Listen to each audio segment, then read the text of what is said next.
Bonsoir à tous, nous sommes lundi, il est 19h, il est grand temps de débuter LFNA TV comme tous les lundis soirs à 7h pour décortiquer l'actualité du football en Nouvelle-Aquitaine, actualité du foot amateur, actualité du foot professionnel, le futsal, le foot féminin. On va se régaler ce soir avec un gros programme puisqu'on va vous résumer toutes les rencontres des clubs de la région en National 2. Il y aura également les résultats, les classements en N3, des reportages concernant le futsal. Et puis notre invité ce soir, c'est Valentin Dumont, entraîneur adjoint du club de Trélissac, LFNA TV numéro 79. C'est parti. Et on débute comme promis avec le foot féminin et un week-end compliqué pour les deux clubs de Nouvelle-Aquitaine lors de la 15e journée de D1 Arkema. Vous allez le voir, les résultats s'afficher 3-0 pour l'Olympique lyonnais face à Bordeaux, 2-0 pour Le Havre face à l'ASJ Soyaux. L'ASJ qui a perdu sur la pelouse du club normand et qui reste lanterne rouge malheureusement du classement. Bordeaux s'est lourdement incliné sur le terrain de l'Olympique lyonnais 3-0 avec un doublé de Zenifer Marozane que vous voyez à l'image. Au classement, les Bordelaises sont désormais 7e à 7 points du top 5 et ont comme objectif prioritaire désormais la Coupe de France. Les Bordelaises qui vont jouer les quarts de finale. Vous le voyez, le programme de ces quarts de finale avec Stade de Reims, Olympique lyonnais, les Girondins de Bordeaux face au Paris Saint-Germain, le FC Fleury 91 contre Nantes, club de deuxième division puisqu'il reste 3 clubs de la deuxième division française, le FC Nantes et puis Thonon et Marseille qui s'affrontent. Evian-Thonon Gaillard face à l'Olympique de Marseille affiche 100% seconde division. Les Girondines qui joueront samedi à 17h45 au Matmut Atlantique face au tenant du titre, donc le Paris Saint-Germain. On vous rappelle que ce match sera d'une importance cruciale pour les Girondines qui vont vouloir sauver un petit peu la saison qui s'annonce mal au niveau de la D1 Arkema. Toujours concernant le foot féminin, à noter le sacre de l'équipe de France cette semaine lors du tournoi de France. Les joueuses de Corinne Diacre qui ont décroché le trophée championne titre cette infographie de la Fédération française de football. Les Françaises qui récoltent 7 points en 3 matchs.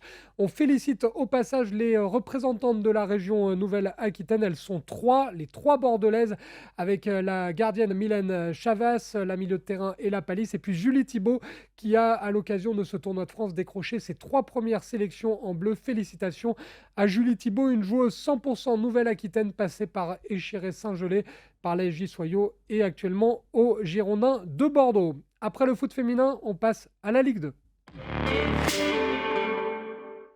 On jouait ce week-end les premières rencontres de la 25e journée de Ligue 2 BKT et pour le moment, les résultats des clubs de Nouvelle-Aquitaine sont décevants. Les Chamois niortais qui se sont inclinés, vous le voyez, sur la pelouse du Paris FC 3-0 avec notamment un doublé de Morgane Guilavogui. Le Pau FC a perdu dans le chaudron de Geoffroy Guichard face à Saint-Etienne 2-0. Les buteurs Wadji et Crasso pour les Verts. Conséquence au classement, vous le voyez à droite de votre écran, Niort est 19e à 4 points du Pau FC qui est 16e et première équipe non relégable. Les Girondins de Bordeaux, eux, se déplacent ce soir. Ce sera au stade de la Licorne pour y défier Amiens.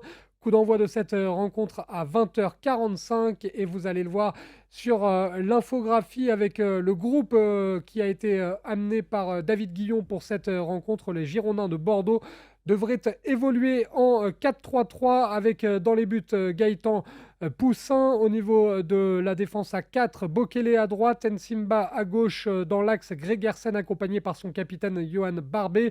Au milieu de terrain, Ignatenko, Mwanga et Fran Sergio.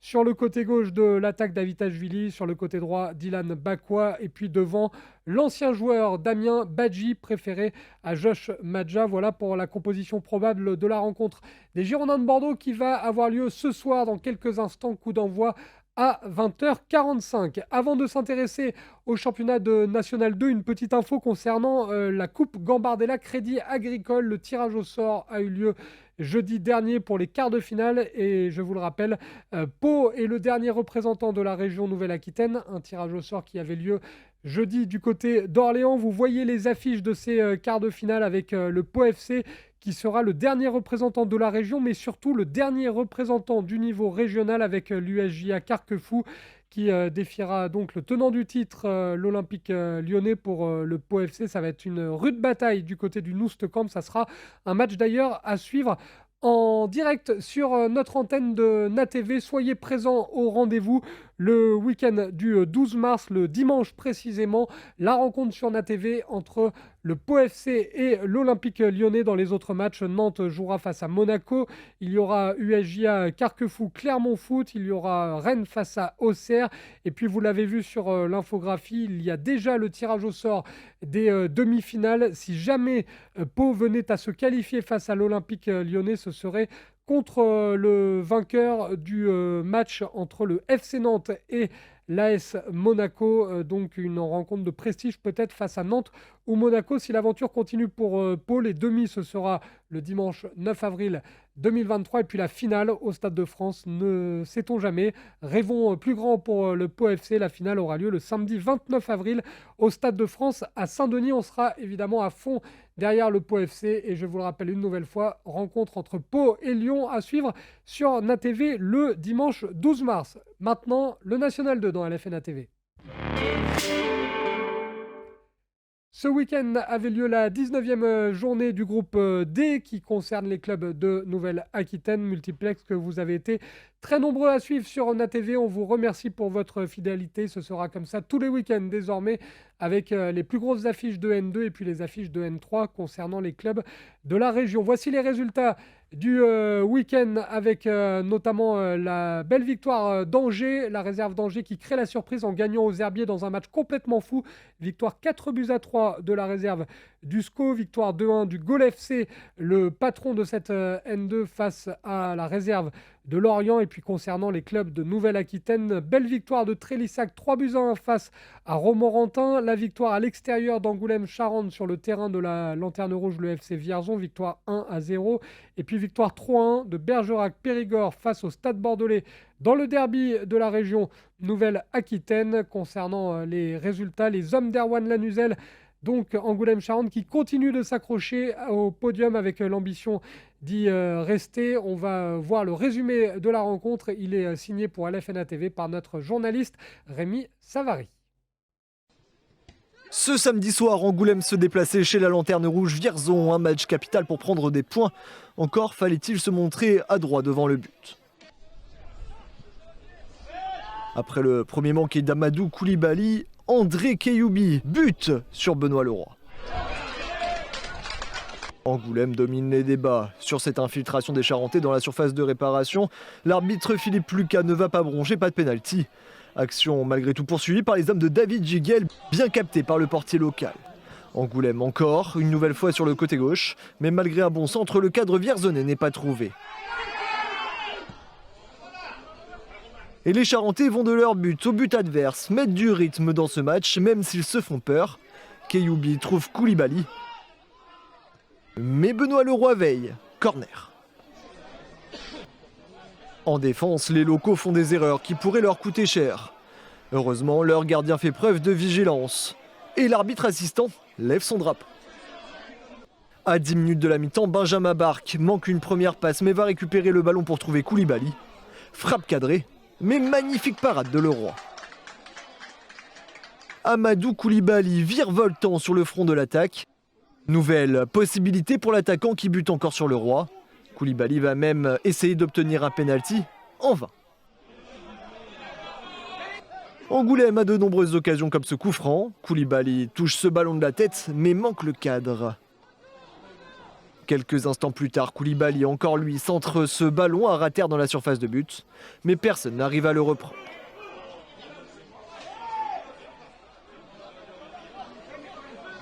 Mais c'est peut-être Vierzon qui va se procurer la meilleure occasion à l'heure de jeu. Quand Taylor Salibur va trouver Kwame Nguessan, petit pont frappe, une relâche, mais l'arbitre indique de continuer à jouer. Toujours 0-0. Mais cela équivaut à un gros avertissement pour Angoulême qui quelques instants plus tard va avoir une nouvelle occasion. Mais cette tête passe au-dessus. Angoulême n'abdique pas malgré son manque de réalisme. Excellent travail angoumoisin à côté droit. Benoît Leroy est vigilant, mais Benjamin Barque reprend le ballon. C'est à côté. Les Charentais qui ont également des coups de pied arrêtés à l'image de cette tentative de Bekoué. Mauvaise relance vierzonnaise sur Keyoubi qui ne cadre pas sa frappe. Il faudra finalement attendre la 90e minute et un travail lumineux de Geoffrey Lobo côté gauche pour voir Godfred Bekoué trouver le chemin défilé et libérer Angoulême. Le banc est survolté. 3 points qui valent cher pour les Charentais. Autre club de Nouvelle-Aquitaine qui réalise une belle opération ce week-end, c'est le club de Bergerac-Périgord qui, vous l'avez vu tout à l'heure, a remporté le derby de la région Nouvelle-Aquitaine face au Stade Bordelais. Match qui est là aussi résumé par Rémi Savary. Un derby de Nouvelle-Aquitaine, ça ne rigole jamais.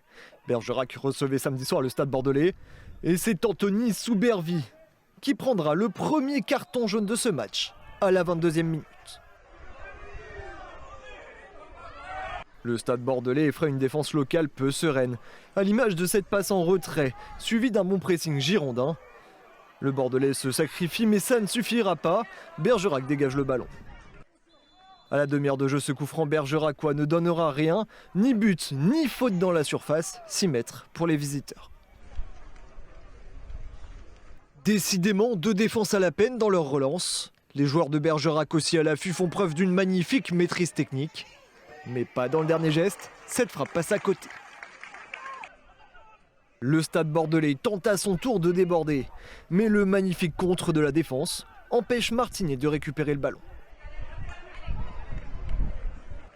37e minute, Axel Tressens a de l'espace. Il en profite et déclenche une magnifique frappe. Loustalo est battu, 1-0 pour les locaux.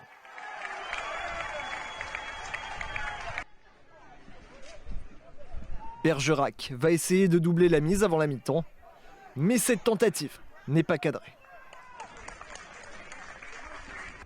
Deuxième période, non, cette passe n'est pas un jeu d'occupation, mais bel et bien l'amorce d'une magnifique action. La précision est au rendez-vous, la maîtrise du ballon aussi. Dommage pour Romain Escarpi qui n'arrive pas à mettre ce ballon au fond des filets. Du côté du Stade Bordelais, on essaye de revenir au score, mais ce centre de Louyom Bilabiwa ne donne rien.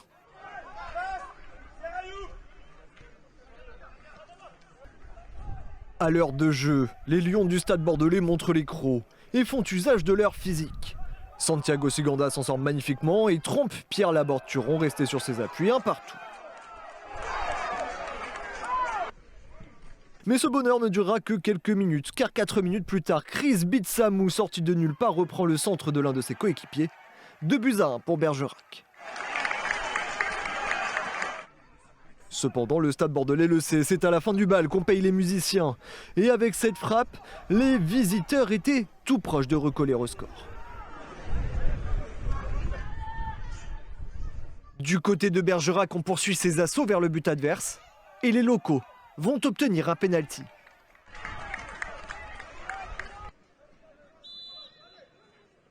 Frappe forte, plein axe, Hicham Eblab permet à son équipe de mener 3-1. 81e minute, Bergerac qui rime décidément avec transversal millimétré. Le Stade Bordelais perd maladroitement le ballon à 20 mètres de ses buts. Et Guiabert s'échappe, mais ne trouve pas le cadre. Bergerac s'impose 3-1 dans le derby. On s'attendait à avoir un match compliqué, c'est une équipe qui joue la montée, qui a un autre budget et des structures qui sont fiables en N2, donc on s'attendait à ce que ce soit compliqué. Après malheureusement c'est vrai qu'on aurait pu ouvrir le score et leur rendre peut-être le match un peu plus compliqué, ça n'a pas été le cas. Et donc de toute façon on savait qu'il y avait de la qualité en face, donc la qualité a fait la différence. Ouais, c'est bien, c'était important de continuer, on était sur... Même si on a perdu contre les Herbiers, ça nous a un peu mis un terme à notre série qui était d'invincibilité qui s'étendait quand même pas mal depuis le premier match à Vierzon. Mais après, ouais, je trouve que dans le contenu, on était quand même sur des bonnes choses. Et aujourd'hui, mine de rien, c'est vrai qu'on connaissait le résultat des Herbiers, même si on ne regarde pas trop parce que c'est tellement long. Et on a payé pour apprendre l'année dernière, donc on sait qu'il va se passer beaucoup de choses. Mais ouais, nous, c'était important de gagner ici. On sait qu'on n'est pas trop performant en termes de résultats à la maison. Donc content d'avoir gagné, d'avoir pris les 3 points ce soir, c'est bien. Et c'était décidément un week-end parfait, week-end sans faute pour les clubs du district de la Dordogne-Périgord. Victoire de Bergerac-Périgord, mais également victoire de Trélissac. Le résumé de la rencontre vous est proposé par notre envoyé spécial du côté du stade Firmin Dodou, Florian Sabatier. Trélissac recevait ce samedi soir Romorantin avec un objectif, prendre cette distance avec la zone rouge. 6e minute, ce centre Trélissacois est mal renvoyé par la défense de Romorantin. Thomas Daguerre contrôle et enchaîne d'une magnifique frappe croisée, ça fait 1-0 pour les locaux. Les visiteurs ne se résignent pas à l'image de ce jeu en triangle. Rocu trouve Touré, qui réalise un festival et tente de frapper dans un angle fermé. Corner. Peu avant la demi-heure de jeu, Romil tente de trouver son attaquant. La tête est bonne, mais n'est pas cadrée. Quelques instants plus tard, Thibaut Hamel, sur ce coup franc, va tenter de trouver un coéquipier au second poteau, bien capté par Djedonou. Les coups francs se suivent et les gardiens s'emploient, à l'image de cette longue transversale pour Romorantin, interceptée par Navo. Trélissac maîtrise son sujet. Ndongo est trouvé dans un magnifique intervalle, mais ouvre trop son pied et manque le cadre. En seconde période, Trélissac fait preuve de la même détermination. Ndongo décale côté droit, centre pour Gregorio, mais celui-ci est indiqué en position de hors-jeu. 53e minute, percée Trélissacoise. Ndongo est trouvé dans un magnifique intervalle et remporte son duel face au portier adverse. 2-0 pour les locaux. Romorantin apprécie le jeu long, à l'image de ce nouveau long ballon. Abdoul Karim Touré est décalé sur le côté droit, mais le grand ailier d'1,85 m ne trouve pas le cadre sur son tir en première intention. Les visiteurs n'abdiquent pas et choisissent le côté gauche pour mettre le bazar dans la défense adverse. La première frappe est arrêtée par Navo, pas la seconde de Rémi Souilleux, 2-1. Et non, pas de position de hors-jeu. Et cette fois-ci, c'est Trélissac qui opte pour une transversale, un renversement de jeu payant. Lucas de Hated trompe Djedonou, et comme contre Bergerac, c'est une bosse qui vient décontenancer Romorantin, 3-1. Cette fois-ci, le ballon va plutôt bien rouler pour les visiteurs sur cette passe romorantinaise, mais Thomas Navo est plus prompt. Score final, 3-1 pour Trélissac. Oui, on a marqué assez tôt, on a fait preuve d'un match assez consistant. Le terrain est très compliqué, donc on s'adapte en fonction, c'est pas évident de jouer au foot sur un terrain comme ça. On a joué encore une fois avec beaucoup de vaillance, beaucoup de rigueur, beaucoup de détermination. Et puis offensivement, on s'est créé beaucoup plus d'occasions que d'habitude. Et pour continuer de parler de cette victoire de Trélissac, mais également du derby contre Bergerac qui s'annonce prometteur ce week-end, nous sommes avec l'entraîneur adjoint du TFC, c'est Valentin Dumont qui nous rejoint dans cette émission. Bonsoir Valentin. Bonsoir. Valentin, on va profiter de votre présence pour expliquer un petit peu le rôle d'entraîneur adjoint, parce qu'on a souvent les coachs principaux des différentes formations de Nouvelle-Aquitaine. On a des présidents, on a des joueurs, on a rarement des entraîneurs adjoints, donc ça tombe bien. Valentin, juste avant d'évoquer l'actualité de Trélissac, est-ce qu'on peut un petit peu parler de ce rôle essentiel dans un club de football ? Oui, bien sûr. C'est un rôle que je connais bien parce que c'est un rôle que j'occupe depuis maintenant 4 à 5 années au niveau national. Donc voilà, c'est un rôle que j'affectionne parce que moi je le trouve hyper important. Et en fait, le but il est simple, c'est de faire le maximum de choses pour que le coach n'ait plus qu'à penser qu'au foot, qu'au terrain, et voilà, lui faciliter la tâche, lui apporter un maximum d'informations, faire le tri sur les informations qu'il a besoin de savoir ou non, et voilà quoi, lui faciliter le job. On est là pour ça. Et même de temps en temps répondre à sa place aux questions Voilà, des c'est affreux ça. journalistes. C'est ça. Au niveau des diplômes, Valentin, il y a des diplômes spécifiques pour être entraîneur adjoint ? Non, le rôle d'entraîneur adjoint est pas spécialement protégé par un diplôme. On sait bien que pour entraîner au niveau pro, il faut le BEPF, en N2, N3, le DES. Voilà, au niveau du rôle d'entraîneur adjoint, c'est pas la même chose. Peut-être que chez les pros, il y a une certaine obligation, mais je la connais pas. En tout cas, en N2, voilà, il n'y a pas d'obligation particulière. Moi, j'ai passé mon diplôme, mon BE, j'ai mon BEF depuis maintenant 2018, donc voilà, c'est pas une obligation. Je pense, c'est un plus pour la culture foot, mais voilà, c'est pas une obligation. Et à long terme, Valentin, sans bien évidemment savonner la planche d'Hervé Louba qu'on embrasse et qu'on aime beaucoup dans cette, émission, à long terme, le but, c'est d'être numéro un jour ou ce rôle vous va très bien? Franchement, je me dis que quand j'aurai peut-être une quarantaine d'années, ça sera le cas. Pour l'instant, c'est vrai que c'est un rôle dans lequel je me retrouve plutôt pas mal adjoint pour l'instant, donc voilà. Le, Ce rôle de numéro 2 me plaît et voilà, pour l'instant, j'ambitionne pas spécialement d'être numéro un, tout simplement parce que déjà, numéro un en N2, N3, ben, j'ai ni le diplôme, euh, ni je pense l'âge et le recul nécessaire pour l'instant. Et voilà, je préfère être adjoint en N2 plutôt que de redescendre numéro un en R1 ou R2. Donc pour l'instant, c'est comme ça. Et ça me va. Et vous êtes à bonne école en plus parce qu'adjoint Bon. d'Hervé Louba, je suppose que ça doit être une belle aventure. Ouais, franchement, ouais, tout se passe très bien, c'est top. Ça fait maintenant un peu plus d'un an qu'on bosse ensemble. Et ouais, on s'est bien trouvé. Voilà, il est arrivé en cours de saison et ça a tout de suite beaucoup fonctionné tous les deux. Donc voilà, c'est top. Je me régale de bosser avec lui et voilà, faut que ça continue. Que l'aventure continue effectivement. Ouais. Alors on va en parler justement de cette saison de Trélissac avec ce week-end un résultat très positif contre Romorantin, on va en parler.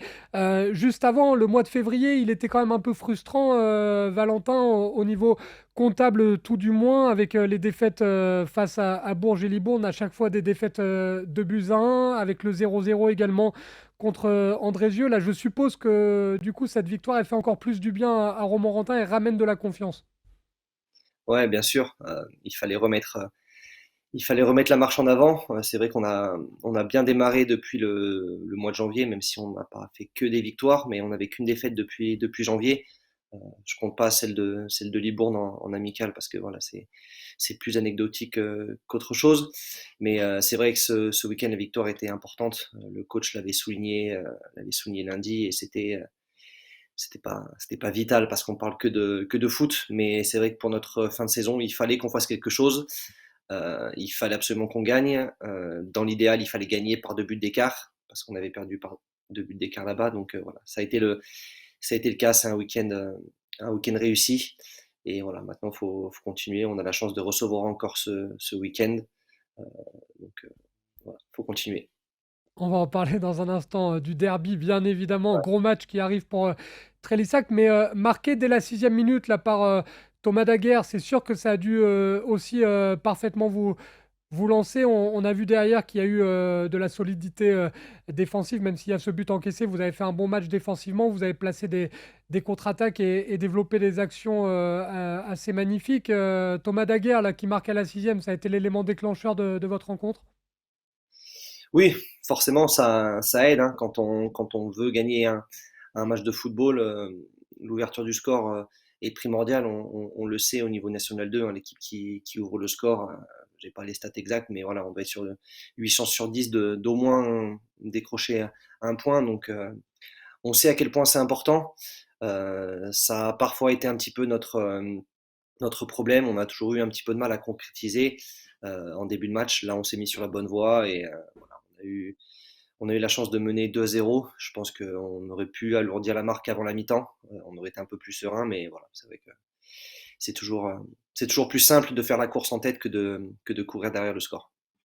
Et victoire très importante puisque vous l'avez dit, c'est un concurrent direct au maintien qui se présentait chez vous avec cette équipe de Romorantin. Vous l'avez également précisé, le fait de gagner par 2 buts d'écart, c'était important. C'est entre guillemets une victoire qui compte double ce week-end, Valentin. Ouais, ouais. Ben, c'est vrai que pour l'instant, depuis le début de la saison, on avait tendance à prendre les points face à des équipes un petit peu un petit peu au-dessus. Et c'est vrai que face aux équipes de notre championnat, comme nous on l'appelle, c'est-à-dire que voilà, les Romaux, les Stades Bordelais, les Moulins, les Chamalières et j'en passe, mais voilà, on était à chaque fois en ballottage défavorable au niveau du goal average. Et voilà, on sait qu'en fin de saison, ça sera très serré et voilà, les moindres petits points à prendre sont toujours très importants. Et en ayant pris 2-0 à Romorantin, voilà, il fallait absolument qu'on soit capable de gagner par au moins 2 buts d'écart. Donc voilà, on sait que si en fin de saison on est à égalité avec Romo, ça sera peut-être un peu plus simple. Mais voilà.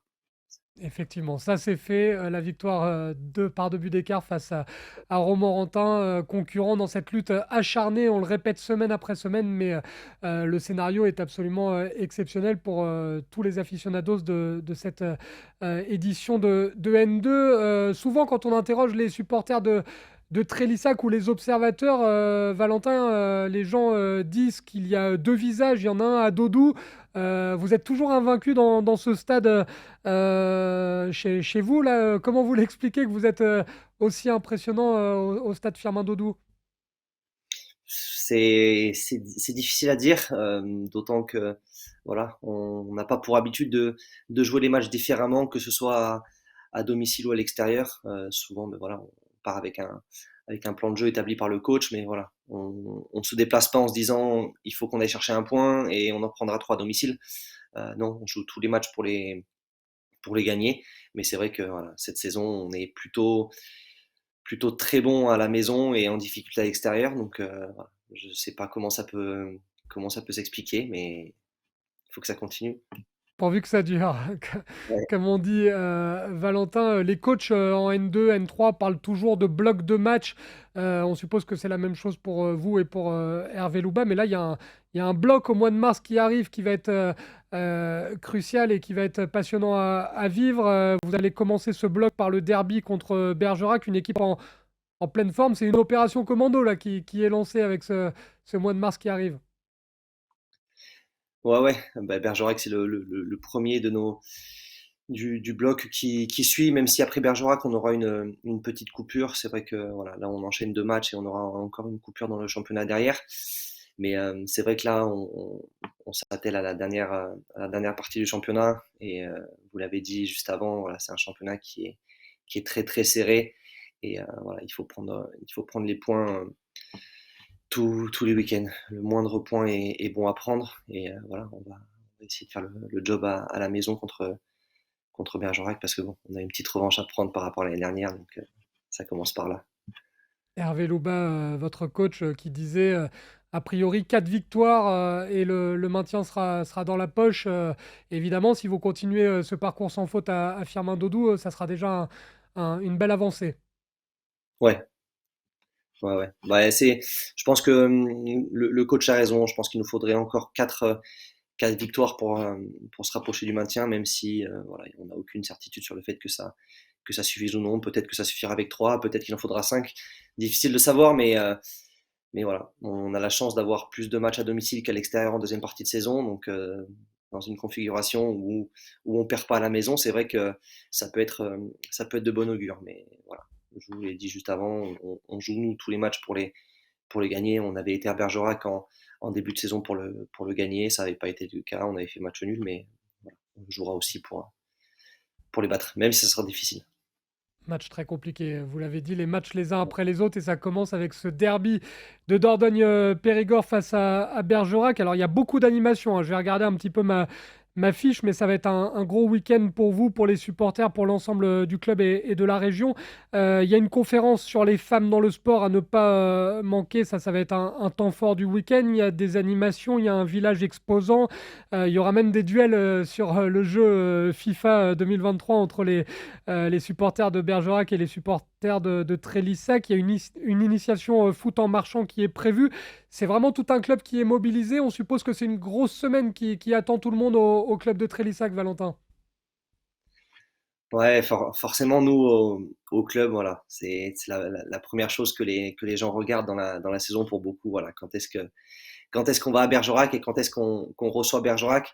Donc, c'est vrai que c'est une bonne occasion pour le club de se mettre en avant et de mettre un petit peu voilà, tout le Périgord en avant. On sait que c'est un match qui est suivi. Quand on a été là-bas en début de saison, il y avait du monde. Il y aura du monde chez nous. Donc voilà, c'est des matchs un petit peu particuliers, hein. C'est un derby. Donc oui, là, on va avoir une petite, comment dire, une petite effervescence autour de ce match cette semaine. Quand vous vous baladez en ville, Valentin, chez le boucher, chez le boulanger, à la supérette, les gens vous en parlent? Non, moi, je vais pas spécialement en ville, donc je suis voilà, Avec les c'est vrai lunettes que de quand soleil. ouais, non, non et puis même bon, voilà, on n'est pas spécialement connu sur Périgueux et puis voilà, quand je sors du foot, enfin, je reste à la maison, je vais pas trop me balader, mais c'est vrai que par contre au club, voilà, il y a des gens, les gens passent, les gens ont ce mot à la bouche, ce mot derby, donc ouais, on sent un petit quelque chose, ouais. Bon, vous, évidemment, vous ne pensez qu'à taper Bergerac, à titre personnel, ce week-end pour que le début du mois de mars, débute parfaitement. Oui, c'est ça. Bah, au-delà du fait que ce soit Bergerac, si on avait la possibilité d'enchaîner 2 victoires de suite en championnat, ça serait vraiment l'idéal et ça je pense, nous donnerait un bon petit bol d'air avant la fin de saison. Voilà. Après, si c'est Bergerac, ça sera tant mieux. Le club sera content, mais voilà, nous, on n'oublie pas que ça fera que 3 points de plus. Enfin, que 3 points de plus. Une façon de parler, mais voilà, ça fera pas 4, ça fera pas 6. Si on bat Bergerac, si on bat n'importe qui, ça fera que 3 points. Et voilà, même si c'est un match particulier, il faut juste penser à le gagner. Et voilà. Et on sera présent, samedi puisque notre envoyé spécial, Florian Sabatier, sera, tout au long de la journée du côté de Trélissac pour, filmer les coulisses de ce derby et on vous en reparlera dans l'émission, de lundi prochain. Il n'y a plus qu'à prier pour que le soleil soit de la partie, Valentin. Ouais, on espère. Bah, pour l'instant, ça fait un bon petit moment qu'on l'a, le soleil. Donc voilà, ça serait une belle fête. Il y aura du monde. Il y aura deux belles équipes. Voilà. Si tout pouvait être réuni pour faire un beau match, ça serait parfait, ouais. Et c'est tout ce qu'on vous souhaite, bien évidemment, et on vous souhaite la meilleure fin de saison possible et le maintien dans ce championnat de N2, c'est le plus important. Merci beaucoup, Valentin. Merci à vous. Et puis du coup, ben, on se voit samedi alors, hein. À samedi, Valentin. C'était Valentin Dumont, l'entraîneur adjoint d'Hervé Louba du côté du club de Trélissa qui réalise une très belle opération dans la perspective du maintien. Vous allez le constater tout de suite au classement qui s'affiche sur votre écran, toujours en tête le Gol FC avec 37 points, un petit point d'avance sur Vendée-les-Herbiers et 2 points d'avance sur le troisième Bergerac-Périgord. Un podium qui se dessine puisqu'il y a désormais 5 points en faveur de Bergerac-Périgord sur le quatrième Olympique Saumur. Angoulême-Charente est cinquième devant la réserve du FC Lorient. Chamalières est septième. Angesco, la réserve, est huitième. Le Trélissac FC est neuvième devant Bourges, Andrézieux-Boutéon. Romorantin, la réserve de Nantes qui est 13e devant le Stade Bordelais, 14e. Le Stade Bordelais qui compte le même nombre de points que Moulins-Isère qui est 15e. Et puis la Lanterne Rouge, c'est toujours le FC Vierzon avec seulement 13 petits points. Le calendrier de la 20e journée de National 2, maintenant avec un derby qui s'annonce passionnant entre le FC Trélissac et Bergerac-Périgord. Derby qui aura lieu ce week-end et qui sera l'occasion pour nous à LFNA TV de vous proposer lundi prochain un long format et un focus derby. Il y aura le Stade Bordelais en déplacement sur la pelouse de la réserve du SCO Angers et puis il y aura Angoulême-Charente face à Vendée-les-Herbiers. Comme tous les week-ends, toutes ces rencontres sont à vivre en direct sur NATV. C'est votre nouveau rendez-vous avec le Multi N2 chaque samedi sur notre antenne. Après le National 2, on passe au National 3. Avec les résultats de la 16e journée du groupe A, le groupe qui concerne la Nouvelle-Aquitaine. Vous le voyez, 2 buts partout entre Châtellerault et l'US Chauvigny. La victoire courte mais précieuse du FC Libourne face à Porte-Entre-deux-Mers. 2-1 pour le Stade Poitevin sur le terrain de l'ES Guérétoise. La victoire 2-0 de la réserve des Girondins de Bordeaux sur le terrain du CA Neuville. Victoire 1-0 des Genêts d'Anglet face à la réserve du Pau FC. Victoire 2-0 pour le FC Aviron Bayonnais sur la pelouse du stade Montois. Et puis le carton du week-end est à mettre à l'actif de la réserve des Chamois Niortais. Victoire 5-1 sur le terrain de l'US Lège Cap-Ferré. Conséquence de cette 16e journée au classement, le FC Libourne est plus que jamais en tête du championnat avec 3 points d'avance sur le dauphin, l'US Chauvigny. 3e, les Genêts d'Anglet avec 27 points. 4e, la réserve des Girondins. 5e, une autre réserve, celle du Pau FC. 6e, Châtellerault. 7e, le Stade Poitvin. 8e, l'US Lège Cap-Ferré. 9e, Bayonne. 10e, la réserve des Chamois. 11e, Porte-Entre-deux-Mers avec 16 points, tout comme le CA Neuville. 13e, l'ES Guérétoise avec 9 points. Et puis la Lanterne Rouge, c'est toujours le Stade Montois avec 5 points au compteur. Le calendrier maintenant de la prochaine journée de National 3 avec la 17e journée, en l'occurrence le week-end qui arrive. Samedi à 18h, le déplacement du FC Libourne sur le terrain de Chauvigny. Clairement le choc de cette 17e journée entre les deux premiers du classement. Il y aura l'Aviron Bayonnais face aux Genêts d'Anglet, le Stade Poitvin face au CA Neuville, la réserve de Pau opposée à Châtellerault, Porte-Entre-deux-Mers face à l'US Lège Cap-Ferré, Girondins de Bordeaux, la réserve contre le Stade Montois et puis la réserve des Chamois Niortais qui sera face à l'ES Guérétoise. Après le National 3, on continue de descendre les échelons. On s'intéresse au Régional 1 avec la 16e journée qui se jouait ce week-end. Les caméras de LFNA TV se sont posées au stade Joseph-Antoine Cruchon de Mérignac pour une rencontre importante entre le FCE Mérignac-Arlac et l'Union Amicale Cognac Football. C'était dimanche et c'était une rencontre qui a été filmée par notre envoyé spécial en Gironde, Florian Sabatier.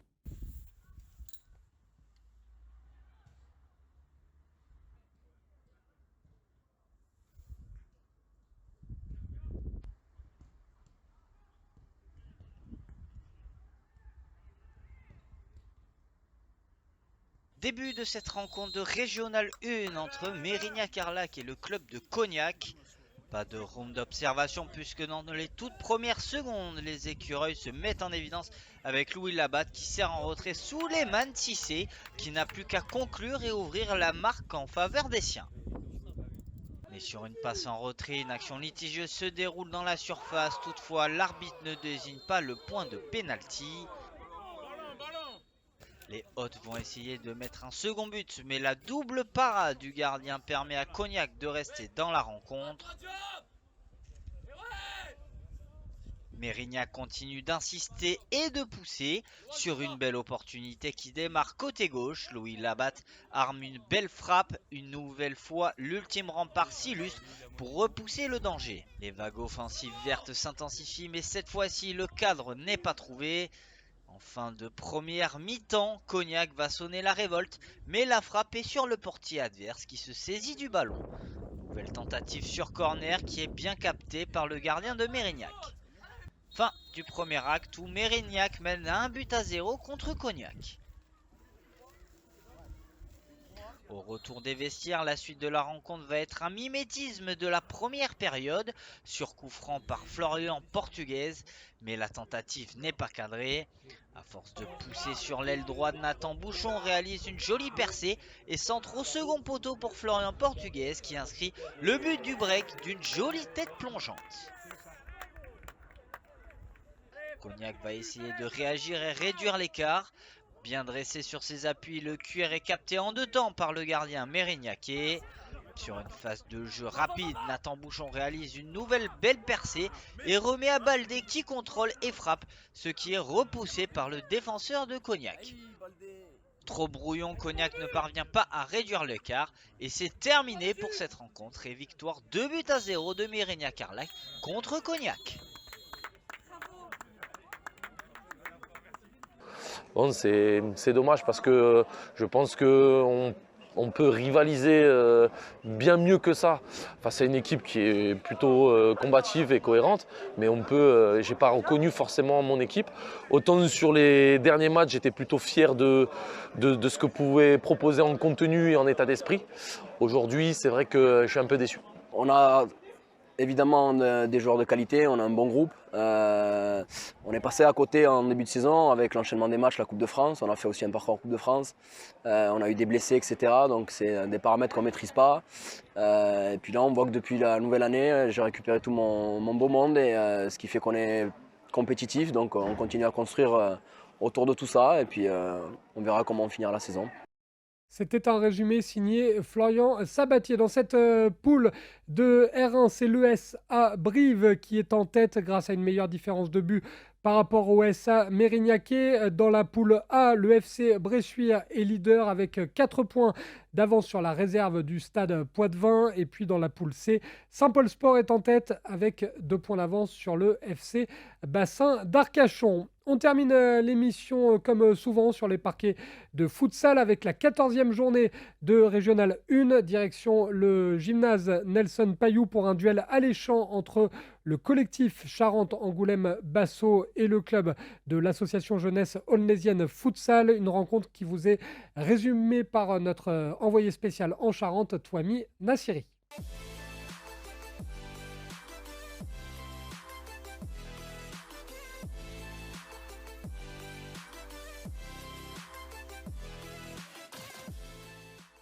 Oui, bien sûr, on joue les premiers, on joue au nez. Donc on a eu une défaite à l'extérieur chez eux. On espère bien se reprendre aujourd'hui. On est à la maison, on est à domicile, donc on va faire le taf et on espère ressortir avec la victoire. Donc bien sûr qu'on est préparé, surtout mentalement. Je pense que l'équipe a faim et a faim de victoire, donc on espère repartir avec la victoire et les 3 points ce soir. C'est ce que je pense. Si on joue ensemble, qu'on respecte les consignes, qu'on se prend moins de buts qu'eux, déjà on perd pas. On en marque un, on gagne. Le Roi, j'ai joué ce week-end, on joue pour pas prendre de buts et on gagne. Vous avez fait des saisons à Cireuil, dans d'autres clubs, on gagne 1-0. C'est pas une honte. Hein. C'est bon ?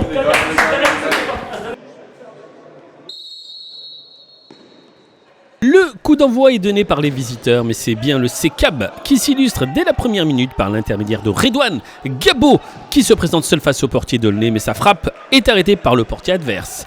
La réaction ne se fait pas attendre des visiteurs. Kevin Santa Aguida multiplie les dribbles et sa frappe n'est pas cadrée. À la 6e minute, sur un très bel enchaînement, c'est le capitaine d'Aulnay qui conclut du plat du pied et donne l'avantage aux visiteurs. Le CCAB réagit par l'intermédiaire de Sidali Zaraoui qui pousse et tente une frappe à bout portant mais qui n'est pas cadrée. À la 17e minute, coup franc tiré par Lance Hérault, mais le portier d'Angoulême sort une très belle parade, ce qui permet de rester toujours à 1-0 pour Aulnay au tableau d'affichage. Dans cette première période, le CCAB tente de réagir sur cette belle série de passes et As Diop qui se présente face au portier adverse, mais sa frappe n'est pas cadrée. On repart vite, c'est au tour de Kevin Santaguida de tenter sa chance sur cette frappe. Il trouve le but et permet à Aulnay de mener 2-0. Et c'est ainsi que l'arbitre de la rencontre siffle la fin de cette première période.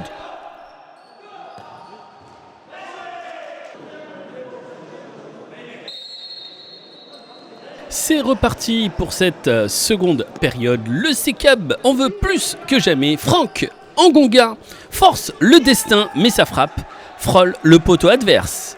La réponse des hommes de Guillaume Conan est immédiate, mais encore une fois une belle parade de Quentin Albert. Il pousse fort dans cette deuxième période les Angoumoisins, mais le cadre n'est pas trouvé. Quant à eux, les visiteurs tentent de répliquer par leur capitaine Frédéric Bellé qui frappe et marque une nouvelle fois pour mener à Angoulême 3-0. Le coup franc tiré par Dalil Boisa, arrêté à 3 reprises par l'homme fort de ce match, Geoffrey Dubois, qui aura été impérial durant toute la rencontre. Et l'arbitre siffle la fin du match avec une victoire 3-0 de l'AJ Aulnay Futsal.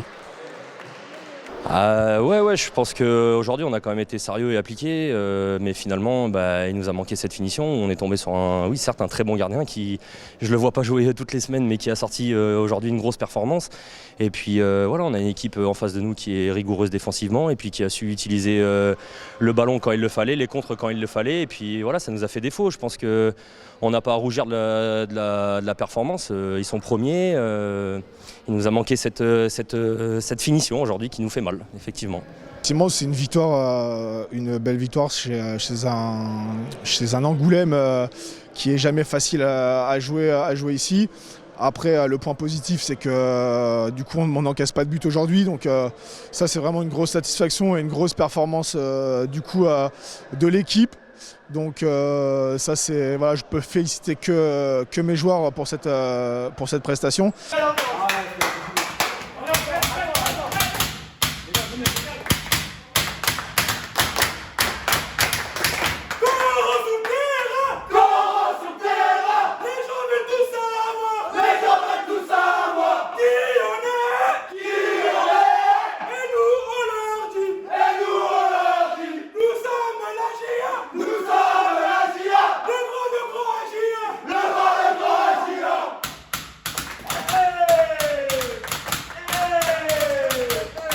C'était un résumé proposé par Touamy Nassiri, à qui l'on pense fortement. Aujourd'hui, on dédie cette émission numéro 79 d'LFNA TV à la maman de Touamy, et on souhaite évidemment beaucoup de courage et toutes nos condoléances à notre reporter Touamy Nassiri. LFNA TV numéro 79, c'est désormais terminé. Merci à Paul Maison-Regnault à la réalisation de cette émission. Merci à Christophe Monzi, à Rémi Savary, à Florian Sabatier et à Touamy Nassiri pour l'édition. Merci à vous pour votre fidélité. Je vous dis à la semaine prochaine pour le numéro 80, avec notamment un focus derby entre Trélissac et Bergerac. On aura plein de choses à vous montrer comme d'habitude. Restez fidèles, n'hésitez pas à commenter cette émission et à la partager sur les réseaux sociaux comme vous le faites chaque semaine. Et puis n'oubliez pas, le plus important, le football, qu'il soit professionnel ou amateur, ça reste un jeu.